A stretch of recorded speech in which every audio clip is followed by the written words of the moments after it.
Welcome to EKTV. Today, a moderate magnitude earthquake was occurred in Portugal. The quake hits Portugal Sunday, 6th March 2022 at a very shallow depth.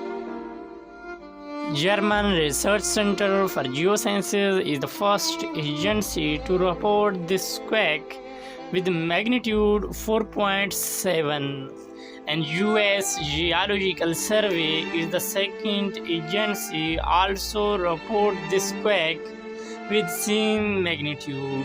The exact magnitude, epicenter and depth might be revised next few hours or minutes. If you like our videos, then please subscribe our YouTube channel for more updates.